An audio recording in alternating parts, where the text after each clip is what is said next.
13절까지 고린도전서 5장 9절부터 13절 말씀 제가 읽도록 하겠습니다.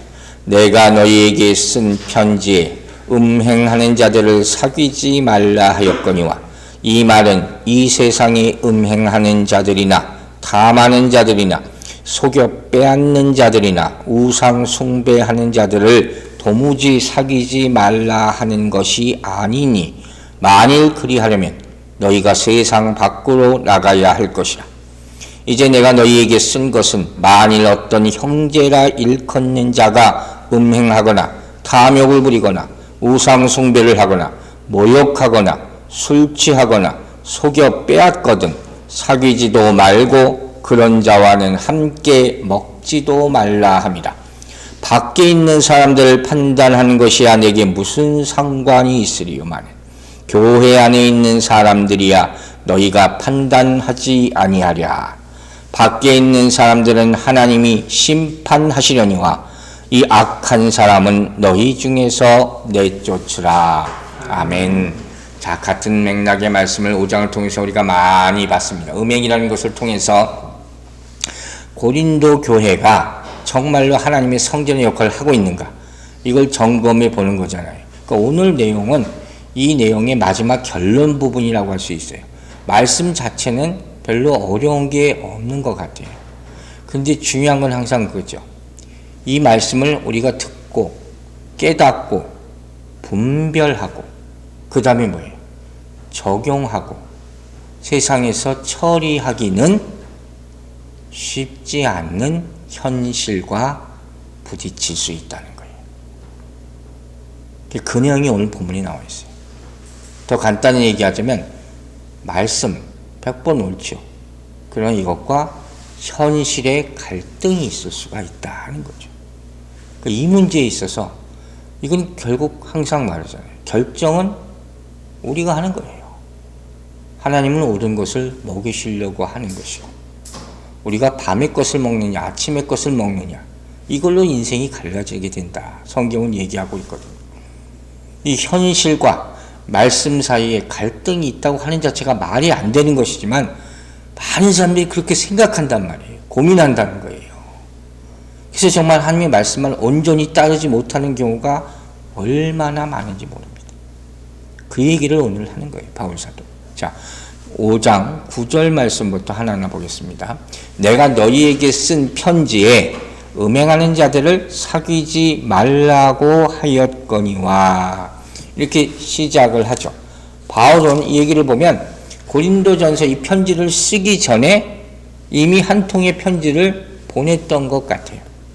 그런데 이 편지 그때도 뭐 문제가 많아서 보냈겠죠. 이 문제를 또 다뤘을 수도 있고. 그런데 그 편지에는 효과가 별로 없었나 봐요.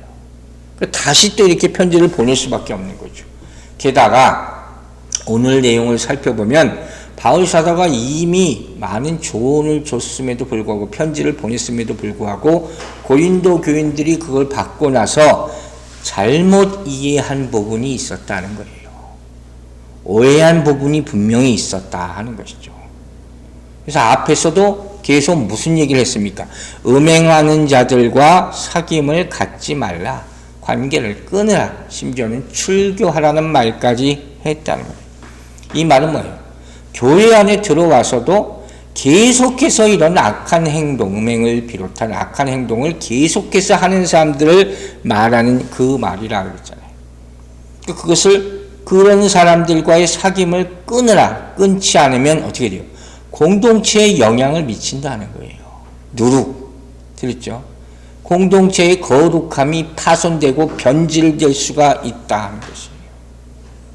자, 여러분, 교회는 성경적으로 볼 때 두 가지 의미를 가지고 있어요. 하나는 뭡니까? 예수 그리스도의 몸이죠. 거룩한 몸이에요. 또 한 가지 중요한 의미는 뭡니까? 죄인이었지만 하나님의 은혜로 말미암아 구원받은 그런 죄인들의 모임. 이게 또 교회란 말이에요. 이게 상반된 거잖아요. 사실 어떤 의미를 보면. 근데 문제는 이 둘 사이에서 딜레마가 있단 말이에요. 즉 죄인들이 모여 있는 거예요. 은혜 받고 교회에 나오겠지만 여전히 죄인. 그 죄인들이 모여 있는 사람들의 힘이 점점 강해지면 죄를 씻어내지 못하고, 그 사람들이 교회에 큰 힘을 발휘하게 되면, 휘두르게 되면 어떻게 되는 거예요?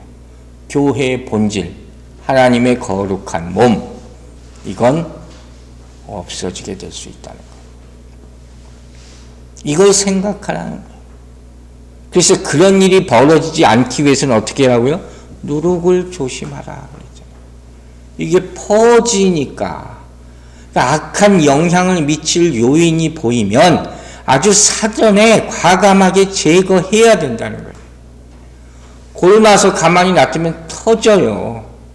그때 되면 수습할 방법이 없다 하는 것이죠. 그래서 이 고린도전서 5장 자체가 굉장히 센 말들이 많이 있다는 거예요. 출교라는 말까지 나오지 않았습니다.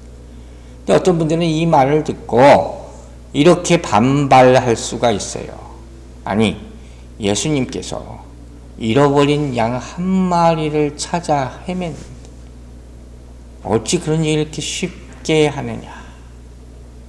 거의 그런 얘기는 또 어디서 들은 거죠. 근데 분명히 알아야 될 사실이 있어요. 그게 뭐냐? 성경을 제대로 봐야 된다는 거예요. 먼저 그 비유는 이 본문과 연결되는 본문이 아니라는 걸 알아야 되는 거예요. 두 번째, 가끔 제가 얘기하는 게 있어요. 여기 나오는 거예요. 양이라는 거예요. 양. 예수님은 양 한 마리를 놓고도, 우리 누가복음 15장에 그 잃어버린 양에 대해서 쭉 나오지 않습니까? 이 양, 누가 양이냐 하는 거예요. 바울은 분명히 정확하게 얘기를 구별합니다. 교회를 어지럽히고 음행을 비롯한 악행을 계속해서 저지르는 사람들, 이 사람을 과연 양이라고 부를 수 있느냐? 아니라는 거예요. 양도 여러 가지 양이 있죠. 양도 아주 못된 성질이 있지만 그걸 양이라고 하지는 않아요. 그걸 구별할 수 있어야 되는 거예요.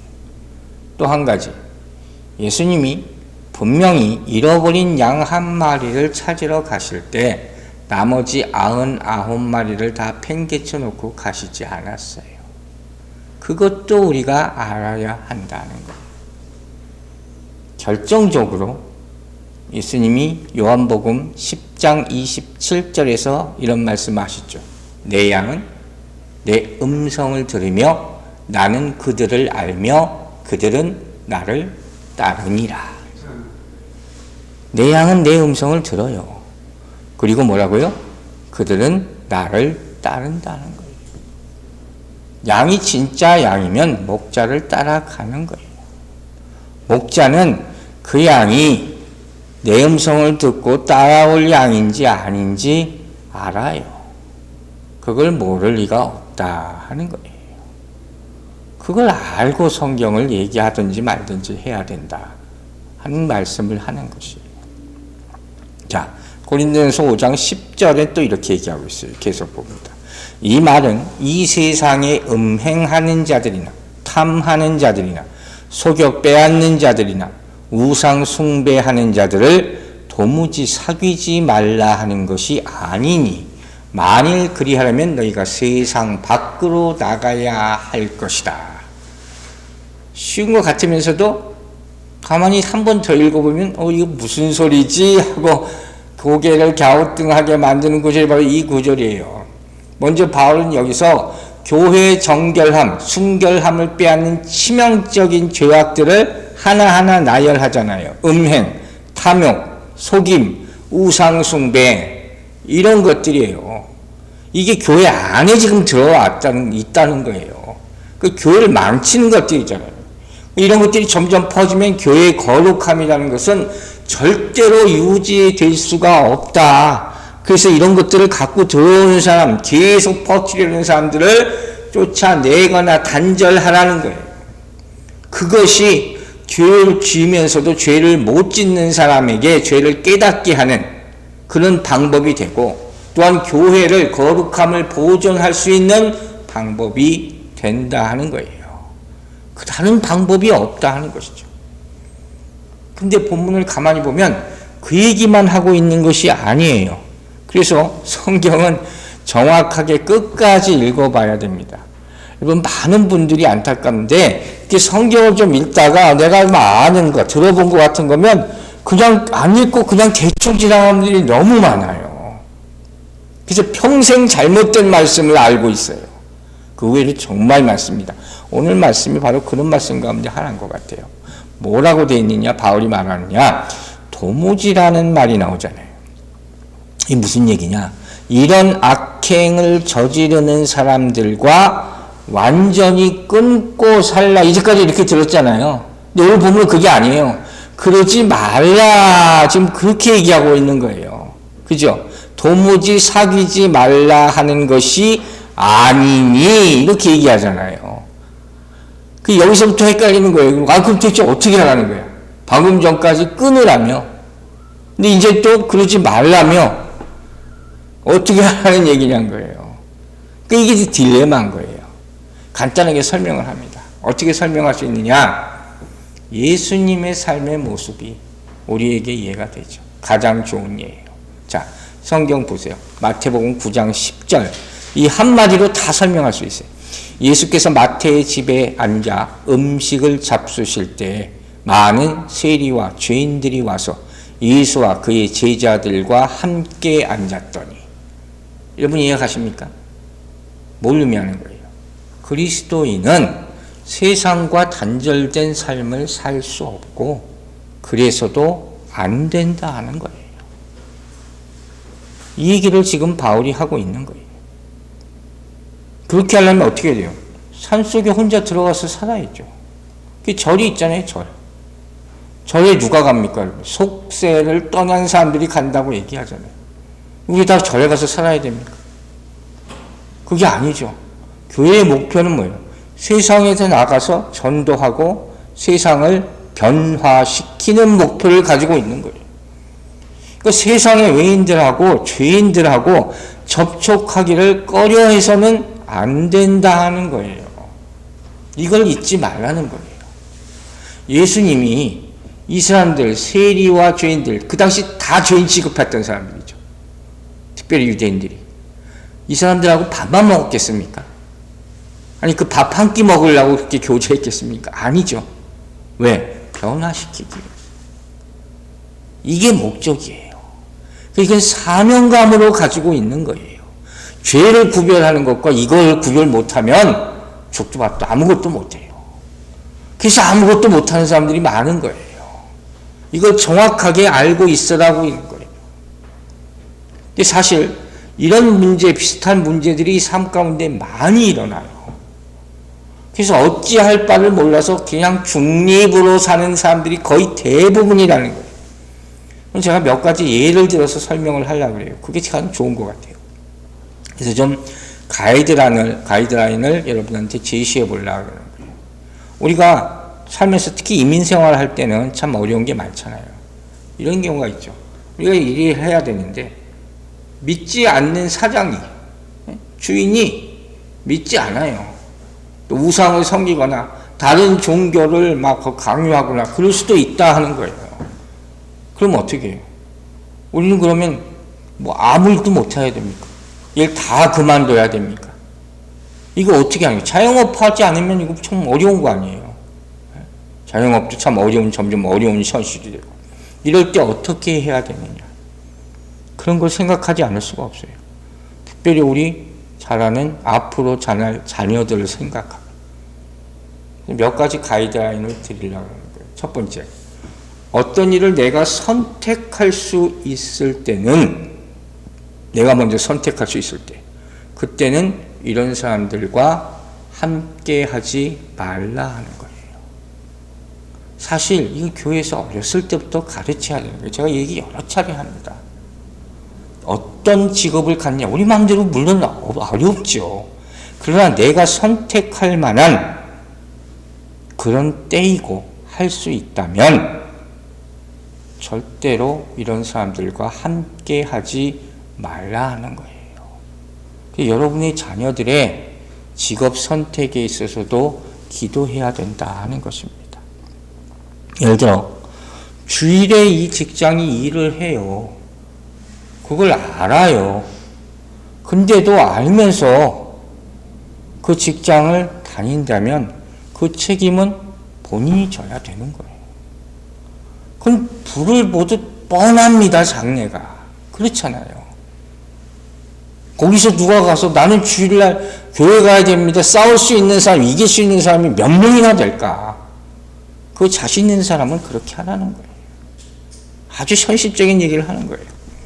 두 번째, 제가 아는 집사님이 있어요. 오래 아는 집사님인데 우리 인터넷 교회 교인이기도 하세요.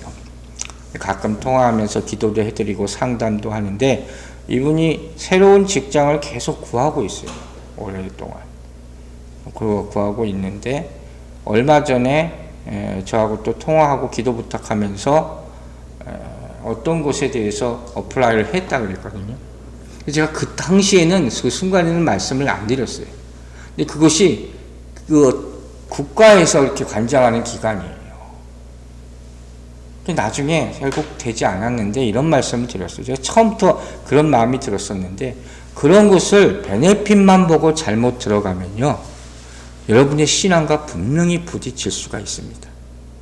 특별히 이런 마지막 때가 가까울 때는 분명히 내 마음대로 처신하지 못하면 그런 억압이 있다는 거예요. 그거 분명히 알고 있어야 돼요. 조건 좋다고 무작정 가서는 결국 거기서도 나오게 된다 하는 거예요. 그걸 우리가 알아야 된다는 거예요. 세 번째, 만일 내가 만들거나 파는 무언가가 우상과 연결되는 것이나 혹시 악한 일을 하는 것과 연결된다면 하지 말아야 돼. 이것도 충분히 본인이 판단할 수 있는 거예요. 나중에 어쩔 수 없어서 한번 발들여서 이건 못 빠져나오는 사람들이 너무 많습니다. 자, 가끔 예를 들죠. 리코어 스토어 하는 분들, 그분들 내가 미워해서 하는 게 아니에요. 크리스찬이고 교회 장로인데 이거 하는 분들이 있어요. 이건 안 해야 되는 거예요. 그분들 항상 얘기하는 게 이거예요. 제가 직접 경험한 거니까. 내가 리코어해서 돈 많이 벌어서 헌금하고 있습니다. 그거 하나님 안 받으세요. 그런 얘기는 절대로 해서는 안 될 거예요. 그 술 팔아가지고 얼마 많은 사람들을 악한 길로 인도합니까? 물들게 합니까?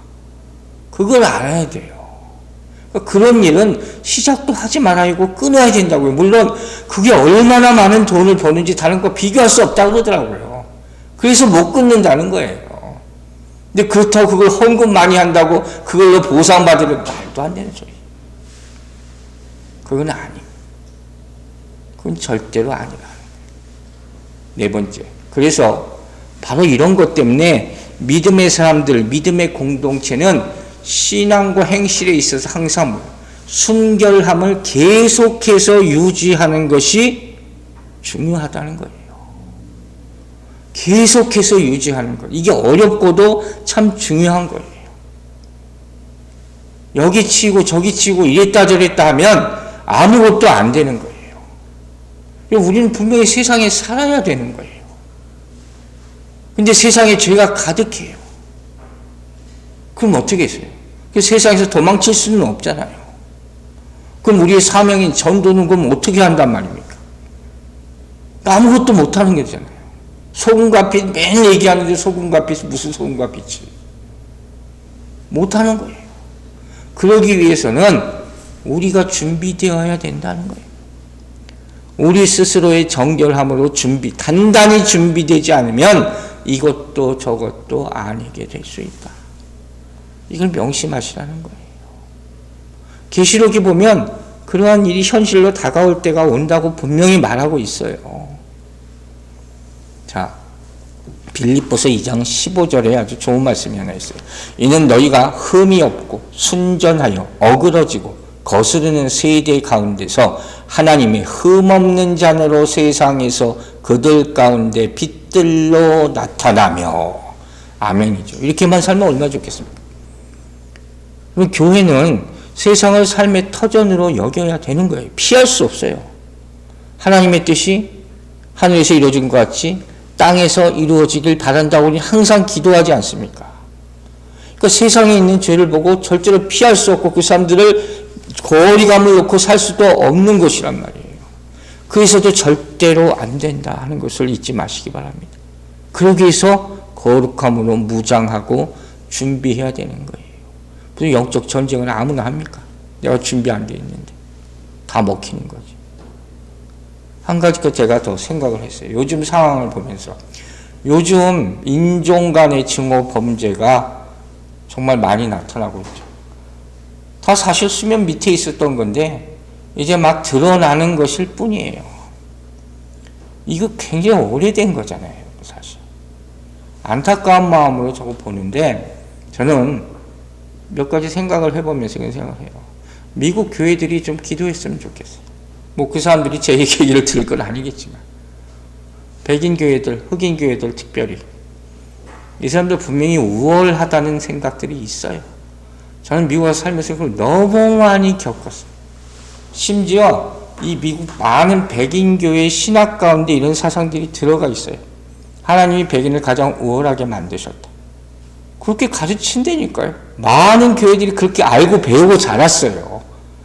그리고 우리들을 뭘 사랑한다고 하지만 그건 사랑하는 게 아니에요. 우리 불쌍하게 취급하는 거지.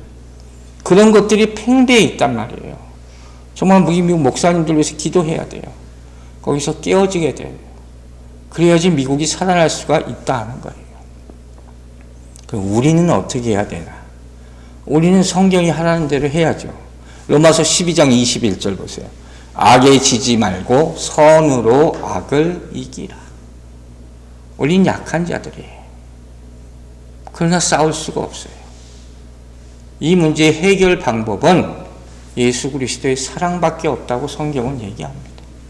우린 끝까지 섬기고 끝까지 희생하고 끝까지 사랑하고 그 영향력으로 이 갈등을 해결하는 방법밖에 없다고 믿습니다. 그래서 기도해야 되는 거예요. 자, 5장 11절 말씀 계속 봅니다. 이제 내가 너희에게 쓴 것은 만일 어떤 형제라 일컫는 자가 음행하거나 탐욕을 부리거나 우상 숭배를 하거나 모욕하거나 술 취하거나 속여 빼앗거든 사귀지도 말고 그런 자와는 함께 먹지도 말라 함이라. 앞에 말했던 거 계속해서 반복하는 것 같죠. 먼저 여기서 볼 수 있는 것은 뭐냐면 바울 사도가 편지로 전한 의도가 전혀 먹히지 않는다는 거예요. 오해의 소지가 있다는 것이죠. 이게 뭐예요? 직접 가서 대면하고 말하지 못한 한계죠. 사람을 통해서 또 편지로 전한 거니까. 그래서 이런 걸 보면 우리가 말씀을 듣는 것도 중요하지만 잘 이해하고 깨닫는 것도 중요해요. 그게 선생이 필요한 거예요. 혼자서 성경 보고 뭐 이게 안 되는 거란 말이에요. 반드시 이해 못하는 것이 있기 때문에. 그래서 바울 사도가 이렇게 도움을 주는 것이라는 거예요. 중요한 것은 뭐냐? 사람들을 판단하고 사귀라는 거예요. 내가 우월하다는 그 입장에서 하는 것이 아니라 이 사람이 정말 그리스도의 사람인가? 그걸 판단하고 사귀라. 분명히 여기 나오잖아요. 형제라 그랬어요. 형제라 일컫는 자. 교인이란 말이에요. 교회 밖의 사람이 아니에요. 그런데 계속해서 교회 안에서 이런 나쁜 일을 행하면 이건 심각한 문제란 말이에요.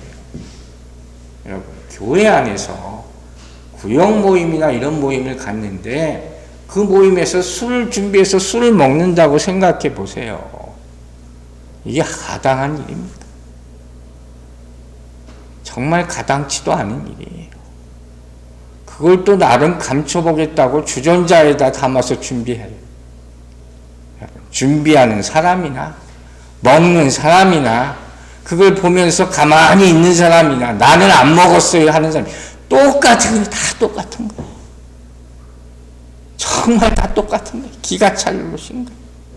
이러면 어떡합니까? 왜 이게 문제가 되냐? 가장 중요한 문제예요. 그 사람 교회를 다니면서도 이게 심각한 죄라는 것을 생각 못하는 거예요. 뭐가 문제냐 이렇게 여기고 있는 거예요. 이게 문제가 되는 거예요. 그래서 바울 사도가 이 얘기를 다 하잖아요. 음행과 악행과 술 먹는 거 이런 거 다 들어가는 거예요. 이걸 이 얘기를 해줘야 된단 말이에요. 안 그러면 어떻게 돼요? 계속 이렇게 살다가 끝까지 돌이키지 못하는 거예요. 이 교회의 책임이에요. 성도의 책임이란 말이에요. 또 하나 이것을 얘기해야 되는 이유는 뭡니까? 다른 사람들도 영향을 받아요. 나도 영향을 받아요. 결국 물들게 되는 거예요. 근묵자학이라고 해서. 시꺼먼데 옆에 있으면 시꺼매지는 거예요. 근데 뭐예요? 내가 언제 이렇게 빨리 까매지나도 모르고 까매진다니까요. 그러다가 어느 순간부터 뭐가 의롭고 뭐가 불의한가 그걸 분별을 못해요. 여러분 그 총명한 사람들도 치매라는 게 걸리잖아요. 영적 치매라는 게 있단 말이에요. 자꾸 물들게 되면 그러다가 어떻게 돼요? 결국 돌이킬 수 없는 지경까지 가면 어떻게 돼요? 원망합니다. 왜 그때 나를 혼내서라도 깨우쳐 주지 않았냐. 이 얘기 나온다니까요. 그럼 어떻게 해요? 나도 잘못한 거예요. 그 얘기 못한 나도 잘못한 거고 다 불쌍하게 되는 거예요. 결국 하나님이 심판하실 건데 이걸 어떻게 할 거냐는 거예요. 이거 어떻게 할 거예요. 시간이 얼마 없어요. 제가 전에도 이런 얘기 한 적 있어요. 교회는 다 죄인이 모이는 곳이에요. 술 먹던 사람, 마약하는 사람 다 나올 수 있어요. 모든 사람이 나올 수 있어요. 그러나 이제 교회에 와서 예수 믿고 말씀 받으면 어떻게 돼야 된다고? 변해야 되잖아요. 내가 부끄럽게 살았다는 것을 알아야 되는 거 아닙니까? 그것을 성경에 말하고 있다면 그걸 그대로 가르쳐야 되는 것이죠. 잘못은 잘못이에요. 내가 잘났다는 게 아니라 그걸 서로 깨우쳐 주는 거예요. 그 교화라는 거예요. 그 교화라는 거. 그걸 해야 된다는 거예요. 바울의 의도가 바로 이거예요. 교회는 죄를 보고 대수롭지 않게 넘어가서는 절대 안 된다. 교회 안에 이런 누룩이 싹 트는 것을 보면 어떻게 해야 된다는 거예요? 죄가 들어와 있는 이게 아니라 큰 충격을 받으라는 거예요. 이게 왜 교회 안에 이런 게 싹 튼가? 거룩이라는 말은 요새 교회 안에서 하지도 못해요. 큰일 나는 줄 알아요. 큰 충격을 받고 어떻게 해야 돼요? 내 안에도 그런 죄가 있구나. 그걸 또 깨달아야 되죠. 그 죄는 사귐의 대상이 절대 아니다. 성경은 얘기하는 거예요. 가까이도 하지 말라 그랬잖아요. 바울은 오늘 뭐라고까지 얘기합니까? 그런 자와는 함께 먹지도 말라. 이렇게까지 얘기했어요. 이거 뭐 또 무슨 밥도 안 먹어? 밥은 먹을 수 있지. 너무 심하게 얘기하는구나. 이러고 또 스킵 이럴 수도 있단 말이에요. 이게 무슨 소리냐? 여기서 말을 함께 먹는다는 것은 뭐예요? 교회 안에서 성찬과 애찬이에요. 그걸 얘기하는 거예요. 그 자격이 없다는 얘기예요. 자, 우리가 성찬식 할 때마다 말하는 재정의 말씀이 나와요. 고린도전서 11장 27절. 그러므로 누구든지 주의 떡이나 잔을 합당하지 않게 먹고 마시는 자는 주의 몸과 피에 대하여 죄를 짓는 것이니라 그랬잖아요. 이 재정의 말씀을 우리가 항상 읽는 이유는 뭡니까? 우리가 경계하라는 거예요. 그래서 이 정말 회개하는 마음으로 성찬식에 참여하잖아요. 그냥 그렇다고 해서 난 죄인이니까 이거 못해 그것도 아니고 성찬을 통해서 죄 씻음 받고 회개하고 회복하라는 말씀이에요. 그러니 조심하라는 거예요. 함께 식사하는 것, 함께 사귀는 것은요 마음을 통하는 거예요. 성경은 분명히 그렇게 해석해요. 함께 식사했다는 것은 서로가 서로를 다 용납하고 인정한다는 거예요. 여러분 아무하고 밥 안 먹잖아요. 교회의 교제는 더 이렇게 중요하다는 거예요. 그래서 우리는 누구보다도 먼저 하나님 앞에서 우리가 구별될 백성임을 보여야 되고 또 세상을 향해서 우리가 거룩한 백성임을 나타내야 할 것입니다. 그러므로 바울의 권면이 이런 거죠. 이런 일이 생겼을 때 정말로 가슴이 아프죠. 그런 관계가, 그들과의 관계가 끊어질 수도 있어요. 그런 아픔이 있을지라도 따끔하게 죄에 대해서는 말을 해줘라 하는 거예요. 가슴 아프죠. 한 사람 이름은 또 어떡하나 걱정도 많죠. 그죠? 그래서 어떤 목사님은 이 뭐라고 표현하면 거친 사랑이라고 옛날에 표현했어요. 사랑을 하는데 좀 거칠게 하라는 거예요. 죄에 빠진 사람에게는 이렇게 할 필요가 있답니다. 왜? 그렇게 안 하면 어떻게 된다는 거예요? 양심이 화인 맞은 자가 됩니다. 양심이 무뎌져요. 무뎌진 거예요. 다 무뎌진 거예요. 그냥 나만 어떻게, 이게 안 된다고 했잖아요. 양심이 무뎌진 사람이 없게 되기를 바랍니다. 그 말씀이에요. 자, 고린도전서 5장 12절 보겠습니다. 밖에 있는 사람들을 판단하는 것이야 내게 무슨 상관이 있으리오마는 교회 안에 있는 사람들이야 너희가 판단하지 아니하랴. 참 이 말씀도 참 우리가 설교하기 참 쉽지 않은 말씀입니다. 먼저 바울 사도가 분명히 교회 안과 교회 밖을 구별해서 교훈을 주는 거죠. 바울은 이미 고린도의 사정을 잘 알아요. 영적인 모습을 알아요. 사회상을 알아요. 이 고린도가 얼마나 타락한 곳인지도 알고 얼마나 음행이 많고 쾌락 문화가 발달한 곳이고 이런 곳인지 잘 안단 말이에요. 그러면 오늘 똑같잖아요. 그러면 우리가 그리스도인으로서 항상 그러려니 하는 게 아니라 분명히 짚고 넘어가고 생각해야 될 것이 있어요. 그게 뭐냐? 과연 그러면 우리는 이 세상을 어떤 눈으로 봐야 되느냐 하는 거예요. 또 하나는 이 세상과 그럼 어떤 관계를 얼마만큼 맺고 살아야 되느냐. 이걸 어떻게 우리 후손들에게 과연 가르쳐야 되느냐. 이렇게까지만 보면 다 이건 타락한 세상이잖아요. 그럼 여기서 어떻게 살아요? 어쩔 수 없이 살아야 되고 직장을 다녀야 되고 살아야 되고 돈을 벌기 위해서 할 수 없이 살아야 된다. 이렇게만 얘기할 수 없잖아요. 그럼 세상에서 살 때 일주일 따로, 교회 주일날 올 때 따로, 평생 이렇게 따로 살아야 되는 겁니까? 그게 아니잖아요. 그럼 바울 사도가 하는 말의 의도는 뭐냐? 분명히 이렇게 얘기했어요. 밖에 있는 사람들을 판단하는데 내게 무슨 상관이 있으리요? 이건 어떻게 해석할 수밖에 없냐면 이 세상에 죄악에 빠진 사람들은 우리가 어떻게 할 수가 없다는 거예요. 안타깝지만 우리 노력으로는 어떻게 할 수가 없다는 거예요. 자, 의미심장한 구절들이 로마서에 있어요. 14장 4절, 10절, 2절 봅니다. 남의 하인을 비판하는 너는 누구냐?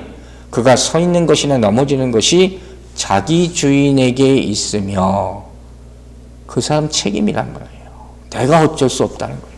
그가 세움을 받으리니 이는 그를 세우시는 권능이 주께 있습니다. 주님께 맡길 수밖에 없다 하는 그 말이에요. 자, 10절은 더 강력하죠. 내가 어찌하여 내 형제를 비판하느냐? 어찌하여 내 형제를 업신여기느냐? 우리가 다 하나님의 심판대 앞에 서리라. 결론 뭐예요? 하나님께 맡기라. 그거 우리가 안 된다. 안타깝지만 바울의 포커스는 계속 뭐예요? 교회 안에 있는 사람들이나 잘 건사하십시오. 안타까워요. 그만큼 우리의 영향력이 없다 하는 거예요. 누가 이런 토론들을 많이 해요. 한국에서는 기독교 윤리에 대한 손병호 박사님 이런 분들도 유명한 분 많고 기독교의 윤리를 가지고 세상을 변화시킬 수 있느냐? 얼마나 변화시켰어요?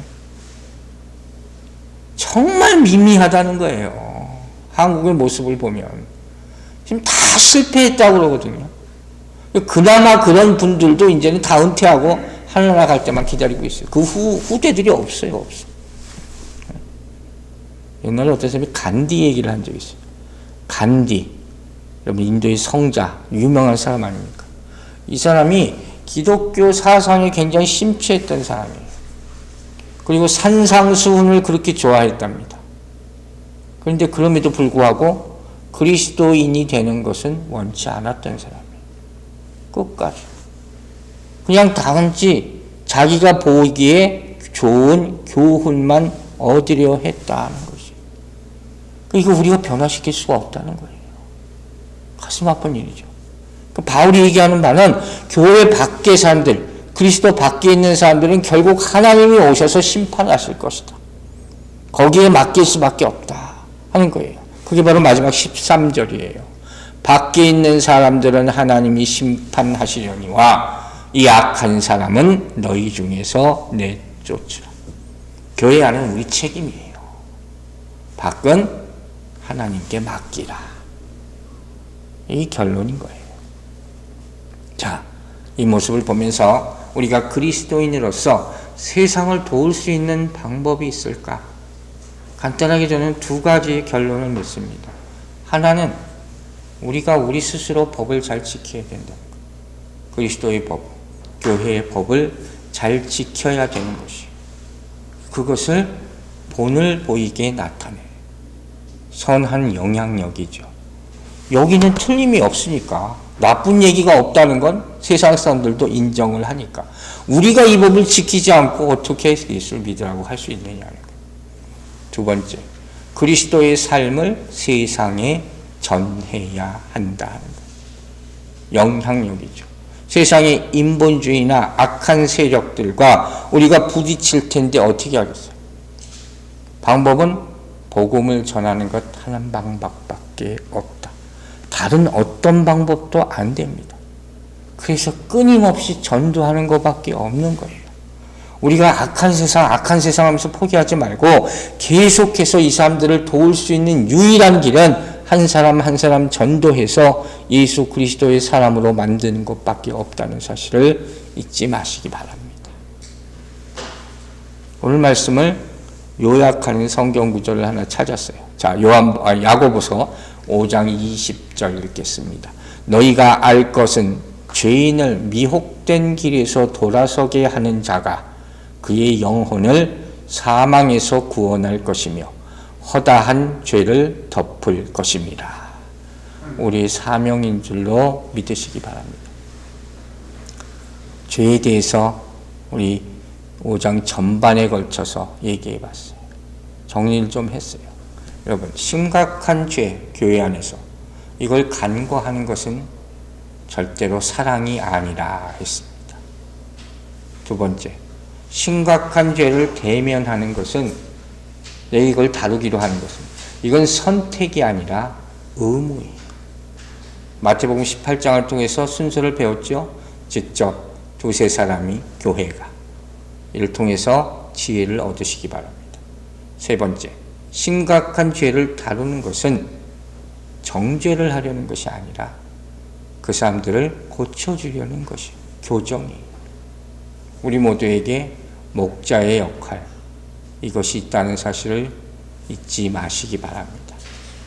네 번째, 마지막으로 심각한 죄를 바로잡는 것은 우리 외면이 아니라 내면, 즉 우리 영혼에 관한 문제예요. 구원에 관한 문제라는 사실을 명심하시고 피하지도 말고 도망치지도 말고 모른 체 하지도 말고 부딪혀서 성령이 주신 지혜로 해결할 수 있게 되기를 바랍니다.